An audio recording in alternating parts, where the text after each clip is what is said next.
দিচ্ছি বন্ধুরা, হলুদ দিলাম। হলুদ দিয়ে মাখবো। আবার মাখা হয়ে গেছে। এবার আমি মিক্সিতে পেস্ট করে রেখেছিলাম সাদা সর্ষে, লাল সর্ষে, পোস্ত, কাঁচা লঙ্কা, আমি এটা পুরোটা দিয়ে দেবো এর মধ্যে।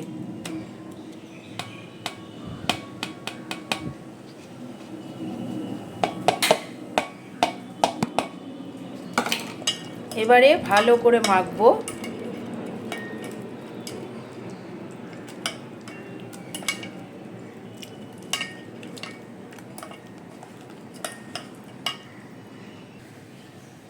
এরপরে বন্ধুরা আমি নারকেলের শাঁস কিনেছিলাম, সেটা আমি মিক্সিতে পেস্ট করে এর মধ্যে দিয়ে দেবো।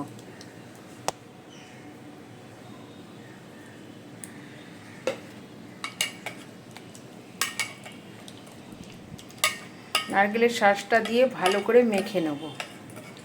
এই ম্যারিনেট আমি কিছুক্ষণ 10 মিনিটের মতন করে রাখবো। 10 মিনিট পর তোমাদের সাথে আবার আমি এসে কিভাবে করব সেটা আমি দেখাবো। এখন এটা এইভাবে মাখা থাকবে। বন্ধুরা এবার কড়াইতে আমি তেল দেবো। মাছটা ইলিশ মালাইয়ে কড়াইতে তেল দিলাম। কড়াইতে তেল দিয়ে ভালো করে একটু নেড়ে নেব।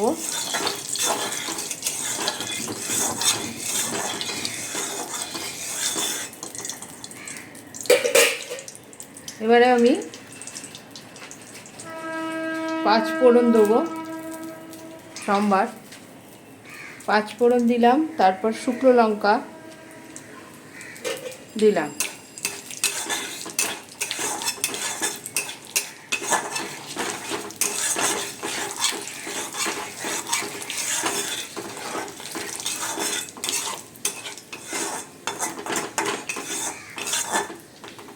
তেলটা একটু গরম হলো, ফ্লেভার বেরোচ্ছে।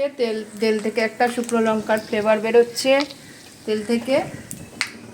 এবার আমি কি করব, মাছটাকে কড়াইয়ের মধ্যে দিয়ে দেবো। এই যে মাছটা মাখা রেখেছিলাম, কি দিয়ে মেখেছিলাম আপনারা নিশ্চয়ই জানেন। সর্ষে, পোস্ত আর সাদা সর্ষে, লাল সর্ষে, কাঁচা লঙ্কা আর নারকেলের শাঁস মিক্স করে বেঁকে এখানে দিয়ে দেবো আমি আস্তে করে।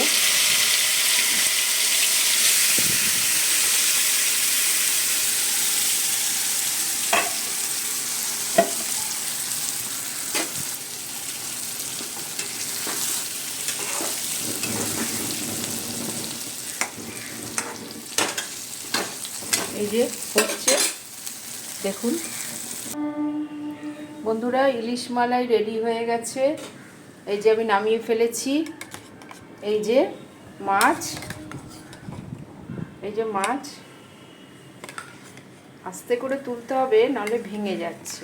এই যে কেমন হয়েছে জানাবেন, সাথে থাকবেন, পাশে থাকবেন, আর আমার বেল আইকনটা সাবস্ক্রাইব করে দেবেন। Thank you.